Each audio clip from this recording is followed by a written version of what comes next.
Yeah. Good afternoon, everyone. I'd like to call to order the full board meeting of January 25th. First item on the agenda is Pledge of Allegiance. I pledge allegiance to the flag of the United States of America and to the republic for which it stands, one nation, under God, indivisible, with liberty and justice for all. Roll call, please check yourself in.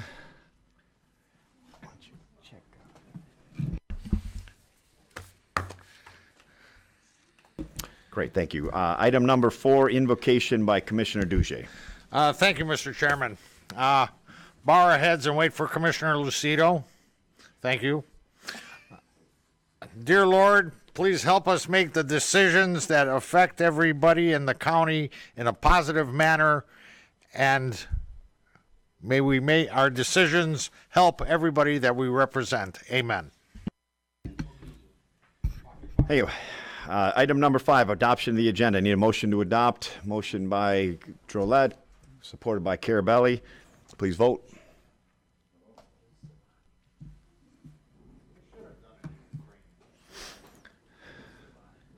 Okay, motion passes. Item number 6, approval of minutes dated December 14th, 2017. Need a motion to approve. Carabelli, supported by Sauger. Please vote. Oops. There we go. Did I talk too fast? All right. Motion passes. Item number 7, public participation. Any members of the public wishing to speak? You have 5 minutes. Any members of the public? And last, any members of the public? Seeing none, close public participation. Item number 8, correspondence from the county executive's office. We have none, although I'll discuss some correspondence that I've had in new business with the county executive, but no direct correspondence from them. So we'll close item number 8, go to item number 9. Government Operations Committee recommendations for the Brownfield Redevelopment Authority, 1 reappointment, 3-year term to expire on 12/31/2020. Our only applicant is Mr. Michael DeVault. He could not make it here today. He does have a representative here with him. If you'd like to come on up to the mic and please introduce yourself to everybody. And I laid a motion to concur first before we start talking. Can I have a motion to concur on this appointment by Duzyj, supported by Commissioner Carabelli? Good afternoon. I'm Paul Bodilla, Chief Financial Officer, Macomb Intermediate School District. Unfortunately, Mike was unable to attend. He's got conflicting commitments. He's got statewide meetings on the west side of the state, and he expresses apologies for not being able to be here today and asked me to come in his place. Mike wanted me to express his desire to continue to serve on the Macomb County Brownfield Redevelopment Authority. It is a role he takes great pride in. He sees the authority as another great example of collaboration and leadership on the part of this board to assist your and our communities in an area where some communities just don't have the expertise and manpower to initiate the remediation efforts that have been brought before this authority. As many of you have heard Mike say from time to time, he loves to see bulldozers in Macomb County. Being a school district representative on the authority has also provided some balance to the discussion when looking beyond just the economic impacts. On that very point, I can vouch for the fact that more often than not, Mike has asked me personally to attend some of the meetings so we can better understand the overall impact on various projects, be it potential school enrollment, school taxation, or how it's going to impact the flow of school buses. That said, Mike would be honored if you were to allow him to continue to serve as a member of the authority. Thank you. And Paul, I'm sorry it took so long, but will you put your microphone on? Everybody could hear you, but it's the button right there in case there's any questions. All right, sorry.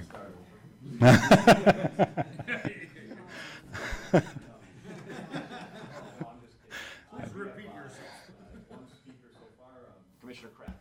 Thank you, Mr. Chair. Thanks, Paul, for being here today. I'd expressed some concerns at the Government Operations Committee meeting because I know we tried to reach out to Superintendent DeVault, and there was kind of a miscommunication on when he could be there. So I'm happy you're here. But I still have the same concerns that I had before. On the application, it asks for the resident's address and also the employer's address. He lists the same address both times, and that address is linked to the ISD. So I'm concerned about Mr. DeVault maybe not being a resident of Macomb County and serving on a Macomb County board. Okay. And so that I'm going to have to vote no just for that right out of the bat, right out of the gate. But also, it just seems like the application is incomplete. There's also sections on there that say I presently hold the following positions. This is a reappointment. Those boxes are blank. And this is a notarized application. So I have some serious concerns about that.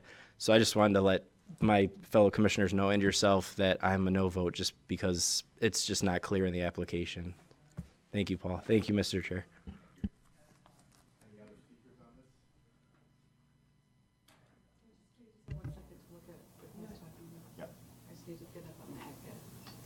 So, I'm sorry, I don't have you on here, but Commissioner Lucido. Commissioner Lucido. I know we have concerns about his residency. Do you know that he lives in Macomb County? He does not live in Macomb County. We does not. Okay. No. Thank you. And so I'm going to, yes, point of information. I would, it's not required. Mr. Chairman, I believe that this position, and I could be wrong, and I apologize, is the community leader or community leader position of the appointment, which is either a business owner or a stakeholder. Right. And I don't know if that has to be a resident. I think this was questioned in the past, but I don't have that. I didn't bring that paperwork with me today. Commissioner Carabelli, I believe you're right, and I'm almost as sure as I can be that they're not required to live in the county. However, either the position that they're representing on this board has to be a position that's within the county, and obviously Macomb Community College is ISD, within or the ISD. I'm sorry, Yep. they're so close. is within the county, and I believe that's the reason behind this. So just so you know, there are positions that are required to be in the county, and some that are not required, based on their position in the county. So, Mr. Chairman, with that said, I have no problem voting for this today, and being that I would be in the affirmative if it passes, and we come to find out differently, then I would be able to bring that vote back up for reconsideration, Great. correct? Yes. All right, thank you. Commissioner Drollet? Thank you, Mr. Chair. I do know Mr. DeVault, who's a very good man. He's well qualified. However, I just assumed he lived in Macomb County. I didn't know that. So it's an interesting point brought up. I would hope that we could find some community leaders who do live in the county. But again, my concern is not with Mr. DeVault as a qualified candidate. He certainly is. So thank you. Thank you. Any other speakers on this matter? If not, please vote.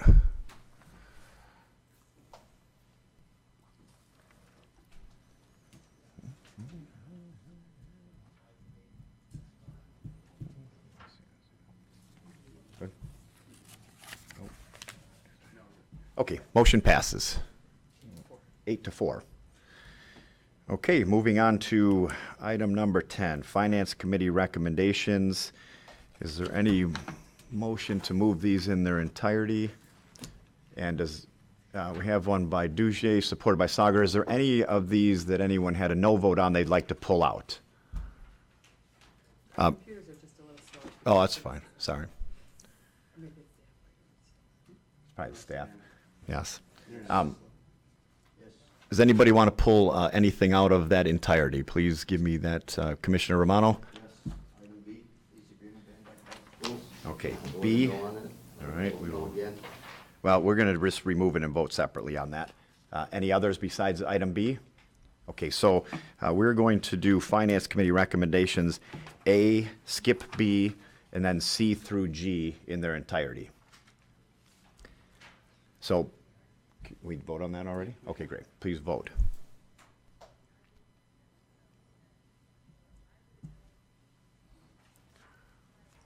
Okay, motion passes. Now we're going to, well, how about we just have a motion to vote on B by Commissioner Romano, supported by Commissioner Drollet on 10B. Any comments on this? Please vote.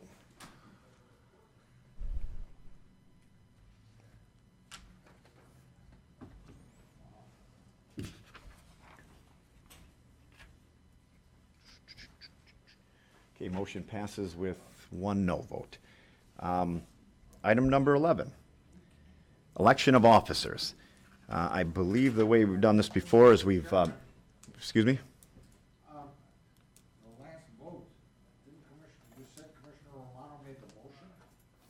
He voted no, though. Can the maker of a motion vote no? Absolutely. To vote? Yeah, he can move to vote on that. Yeah. Yes. Aha, we got you. So item number 11. We're opening up nominations Mr. Chairman? for vice chair. And that's not the only one that seems to have lost their mind. I have Commissioner Drollet. Thank you, Mr. Chair. I'd like to nominate Commissioner Carabelli as vice chair. All right, Commissioner Carabelli, would that be amenable to you? Okay. We have any other nominations for vice chair? Any other nominations for vice chair? Since there are no other nominations for vice chair, then maybe we should probably make a motion to elect Commissioner Carabelli as vice chair. Marv, would you like to make that motion? I like to I'm make sorry. that motion. I sit Motion. next to him. I hear him all the time. So Marv's going to make Marv. He won't shut up, but give him another chair with a title. Marv, first make a motion to close nominations, I think. So Marv made a motion to close nominations. So anybody support? Commissioner Drollet. Let's vote on that. On closing the nominations. Although I never made a motion to open them. But, and then now we need a motion to nominate or elect Commissioner Carabelli. Marv Sauger would like to make that motion. Yeah, I'm done talking Supported about it. I by nominate him. Commissioner Kraft. Any discussion on Commissioner Carabelli? Please vote.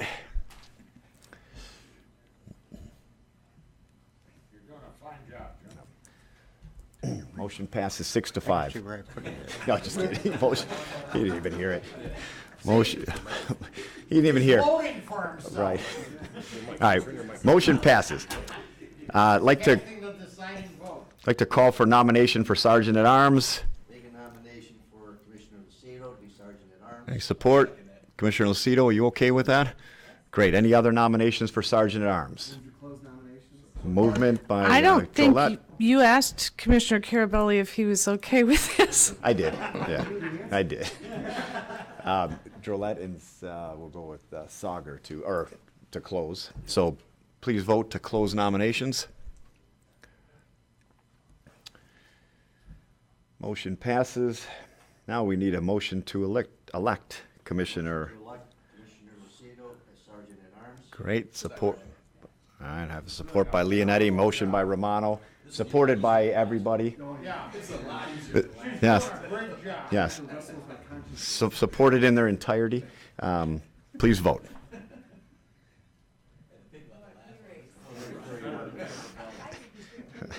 All right, motion passes. Congratulations, Commissioner Carabelli, Commissioner Lucido.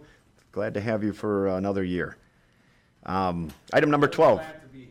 Yeah, proclamation commending the City of Sterling Heights Mayor and the City Council for the honor of being named Michigan Recreation and Parks Association Local Elected Official of the Year.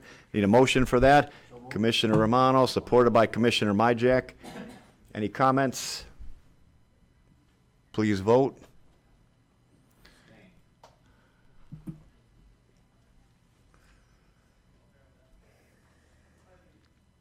B, proclamation commending Hope Not Handcuffs on their first anniversary of their program. Need a motion by Commissioner Toko, supported by Commissioner Duzyj. Any comments on this? Seeing none, please vote.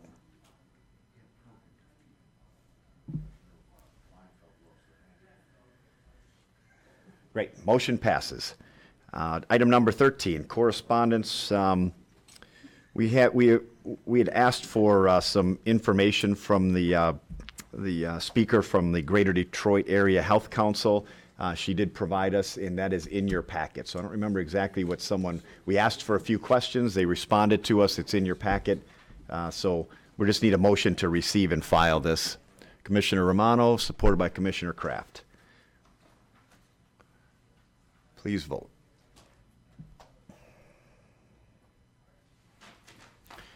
Okay, item passes. Item 14, new business. Any commissioners with new business? Commissioner Kleinfeld. Thank you, Chair. Two things. First of all, thank you for asking about the no votes. I wanted to explain what I think we're going to do in the future with regard to that. For years, we've always said all no votes are carried over, and before the tablet, they were carried over, but now when they're carried over, if you look at the minutes, a perfect example is these minutes on page 7. You've got a record no vote from committee for Commissioner Gillette. But then on page 10, it's a unanimous vote to approve all of them. So what's happening is we're indicating that they voted no in committee, but a lot of times people vote no in committee and then turn around and vote yes at full board. And so technically their no vote isn't applying. So what I think the way we're going to do this, I've been talking with Mike, is maybe the ones where there are no votes and we know that people want to vote no at full board, they'll be dropped maybe to the bottom of the list or something, or moved to vote separately so that the chair doesn't have to ask every time and we don't have to remember, did we vote no on something? We're going to work on something like that. I think it'd be easy, just if we know there was a no vote, that one drops down to the bottom or something of that nature. But that way our record accurately reflects what we did, because we do know that people look at those. And then the last thing I have is, it's a new year and we have a sergeant at arms. It's time to give her some money. So I say $100 due from each person. Thank you, Chair. Great. I'm sure she appreciates that. And all of us, if we would, Elizabeth, you did such a great job last year. I think everybody appreciates it. And it's nice not to have to go chasing everybody all year. So if we could do that early, that would be great. Any other new business before I get into a few things? Anybody? Nope. Okay. First of all, what's today? Anybody's birthday? Anybody's birthday? Happy birthday, Marv, 81. All right, Marv, Commissioner Carabelli, happy birthday. And I'm going to file again. All right. Great to hear it. As long as Romano doesn't sing, we'll be fine. Okay, the next thing in new business, and I think you've all received something on this, but I want to point it out again. We've had a great program here at the board honoring volunteers of the year in the county and in all of our districts, and that's coming up again. This is the 29th year the board has actually recognized valuable contributions made by volunteers in this county. I'd like to keep it going. I mean, you've seen the turnout that we get here. It's a great program, and people love coming here. So April's Volunteer Recognition Month, and we're going to honor exceptional volunteers who reside or volunteer their efforts in the county. So we need your guys' help, right? So go out and find, go into your communities, go to your senior centers or your council or whatever and find that person if you don't have them already, and nominate some people here, because it's really, they really like it. It's a nice honor and it's a great night. So the deadline for that is 5 o'clock on the 9th of March. So it's coming up. Mr. Chair? Yes. Quick question, if I may. How are the nominees selected then as to who wins? Is there a panel? I need Patty on that. Yeah, there's a panel. There are Laura and Patty and a few other people that go through everything, but I'm just kidding. What's that? Yes, but at this point, we found nobody that we've denied on this, I think. So, I think that if you're, it's basically been all of them all the time, right?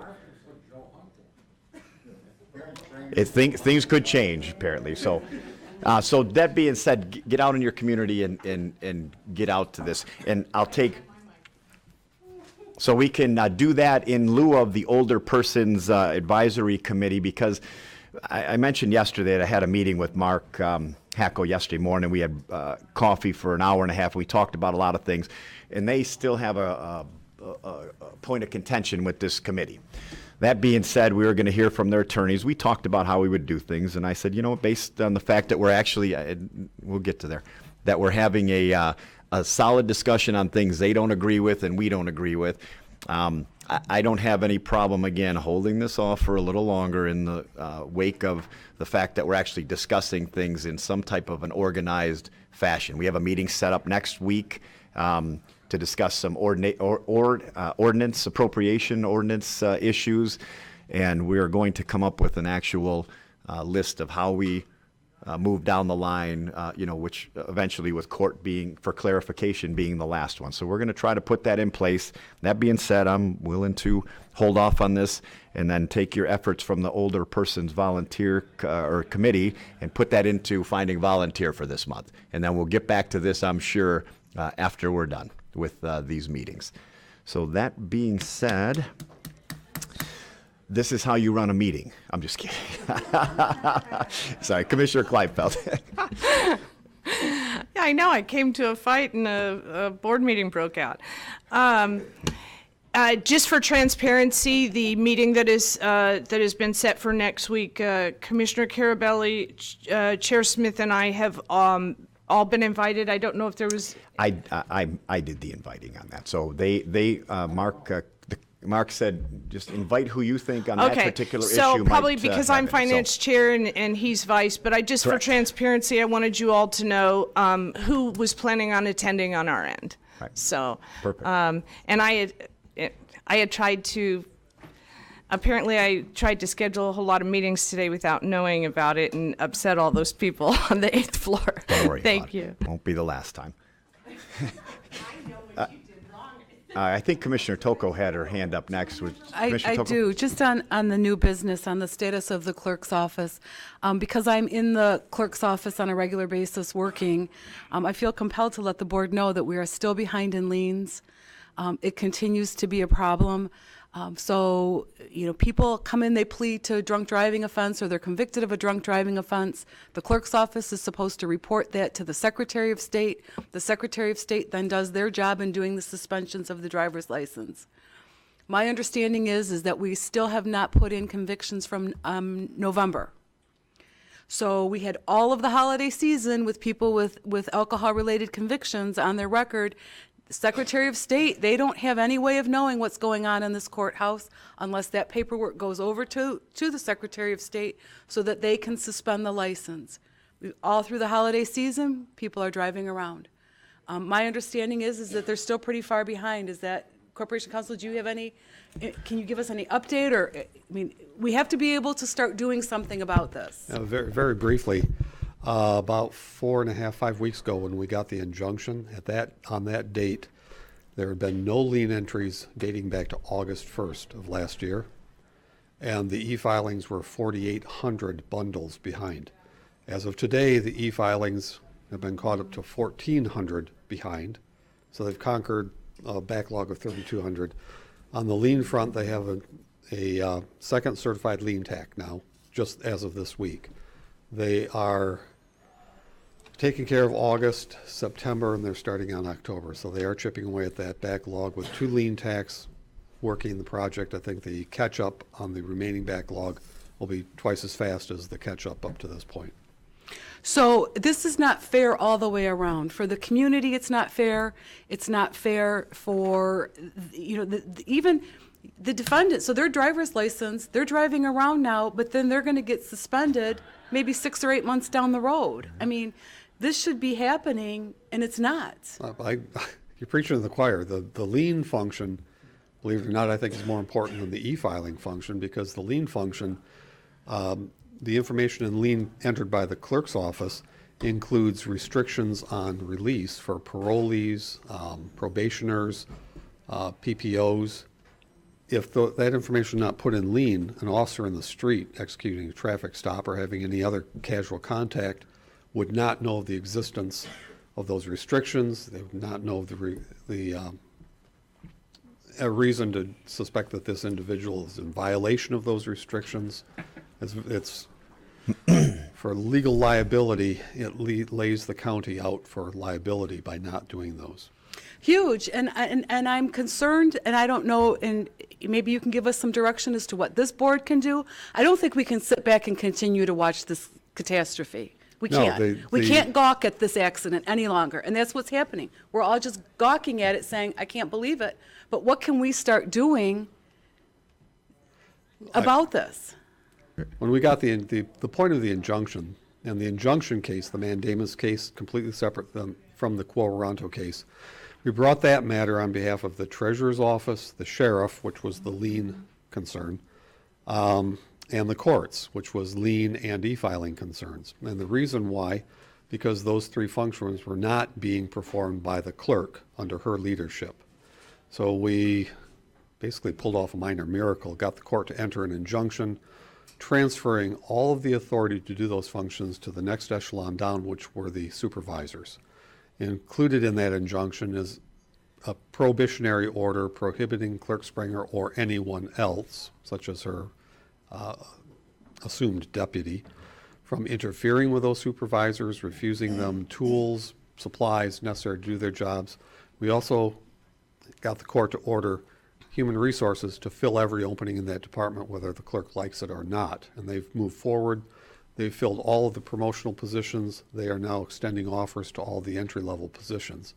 Most of the problem with the lien and the e-filings was a lack of manpower. They literally did not have enough people to do the job with 14 open positions. As of yesterday, I believe all but one of the entry-level positions offers had gone out, and we've got acceptance. So we're working on that. We do have that second lien tax. Lack of manpower, but she also had high-level employees sitting because she didn't want them in her department. Yes. And so the county was paying. Those are the ones that we got the court to order return back to their jobs. So, I mean, what can this board, what can we start doing about this? I mean, realistically, not much. I'm not going to accept that. You could summon the clerk in again to explain herself, but you know that's then I would ask that the board negligible do value. that because it's not getting better. We have a new normal now. Well, in essence, I'd say that we would break this down, that I think we probably should have gone for this judgment a lot earlier, and I don't know the legalities behind that, but since we have gone forward and achieved this order, things have been progressing at a rate that actually is I mean, as fast as we can get going to get caught up. So we're in a position now where we have done something. Maybe the argument is, But we need to let's stay on top of it. Let's have her come back in I have no and give us a problem report. requesting her to come back and report to us, and we'll get those questions out to her so she can give us a response and then come and talk to us. Thank you. You're welcome. Under the authority of that injunction, we've caught up two months of the lien, and we've caught up 4/5 of the backlog on e-filings already. Lisa Emerson, who's in charge of the e-filings, told me today that they expect within the next 2 months they'll be caught up to just current day filings, and the lien entries within the next 2 months will be within a few weeks of current.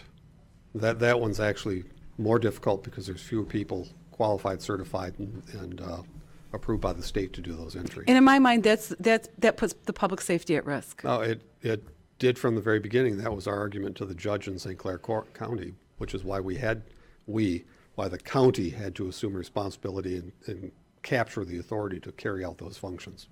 Thank you. For that clarification. Commissioner Kleinfeld? Just very quickly, because a lot of the members of the public believe that we have the authority to remove her. I'm getting a lot of questions about that. So I think it is important that, for the record, it's out there that we are doing everything legally that we can do, that we know from the attorneys that have talked to us. Having said that, we do have the quo warranto, which is what we're putting everything on. In the event that doesn't go whatever way we think it's going to go, I hope you are creating a detailed diary month by month of the things that are occurring, because there may come a point where the governor's willing to receive that information and take a look at it. And I think that every single month, we don't want to forget some of this stuff that's happened from one month to another, because I think it's possible we may at some point have to send that up to the state. So just want to put that on your radar. Thank you. Thank you. Commissioner Carabelli? Thank you, Mr. Chairman. Commissioner, Mr. Shapka, Commissioner Toko's concerns are what all of our board members are, and she's brought up some information in the past. It is my understanding, she told me that there were the lien process, there's certified people inside of the Sheriff's Department that do at times do this. And we were just discussing if this board if we need to reallocate funds and make a budget adjustment for overtime to have these, this work done 24/7, and these sheriffs are, qualified people are willing to do this on overtime, please let the sheriff know and the chief judge that we're willing to make budget adjustments accordingly to cover overtime to expedite the services. I'll do that. Great. I would strongly support. Yeah, I imagine that most of us would. I can see a lot of this going around, so that would be a great idea if there are people that are available or able to do something like that, and we can figure it out. Please let us know, because we will be here to help. The sheriff's office has always done the warrant entries in the lien system. Right. That's probably more important than anything, just the outstanding warrants. Right. Summoning people for arrest. They've always done that. The court does the conditions on release, PPOs, and other matters, which are just as important. I mean, in the big, in the. We can allocate funds over there. Would you look into that for us? And at least make that offer, and, I mean, we can't make it happen, but we can make it happen if it's requested of us. I'll talk to the undersheriff about that. Great. And yeah, okay, thank you. Commissioner Drollet? Thank you, Mr. Chair. Would it be appropriate for us to draft a resolution and entertain it before this board, beginning the process of asking for the governor's assistance? Could we draft a resolution and send it to the governor from this board? So my answer to that would be, let's talk to the attorneys to find out what the actual criteria is before the governor will actually, and I know that there are some loose criteria that they won't even look at this until other things have been done. I think we've got a great case to be made, though. If there's any wiggle room at all, I can tell you from talking with the executive that the governor is fairly well aware of what's going on down here already. But that's good. I just want to make sure my constituents are aware that we did everything that we could. Listen, I'm more than willing to look into doing something like that, and if it makes the least bit of sense, I don't have a problem with doing that. So I'll work with you. Yep. Okay. We could put our signatures to it. Sure. So that Right. the governor's That's what I not mean. hearing a rumor Right. that- It's all political, that you have members of this body that are both members of party. Listen, I'll be happy to talk to Mr. Shapka about it, and Scott, and make sure that this is worded properly so that, you know, we're doing the best we can to help this along. Thank you. You're welcome. Right. Yes, Commissioner Birthday Guy. You know, with the sheriff's department, they've got it pretty well up to date, and I know at times they need more people, and that's one of the reasons I kept saying the hiring process, get more over there, but we don't have enough, and I know people on that working with that lane machine. They said they're going bonkers over it. Okay, but my main thing want to get back is to the clerk. If we invite her up here to talk to her, ask her questions, I hope to hell we don't invite Joe Hunt and that part-time attorney of hers. We want to hear it from her, not them. Yeah, if you summon the clerk to appear, Yes. you do not have to listen to anyone else. And Marv, that last time that we summoned her up, she was the only one that spoke Right. to us. So that would be the same situation. You know, to put it in other words, you don't have to accept substitutes. Correct. Anybody else on new business? No, thank you for that See- discussion. Yep, you're welcome. It was good. Seeing no more new business, item number 15, public participation. Anybody from the public wishing to speak? Seeing no one in the public wishing to speak, we're going to close item 15 and go to roll call. We almost had it. There we go. All right. We gotta get rid of roll call. And then we need a motion to adjourn. Commissioner Duzyj, supported by Commissioner Drollet. We are as good as done. All right. Meeting adjourned. Yeah, just add my vote.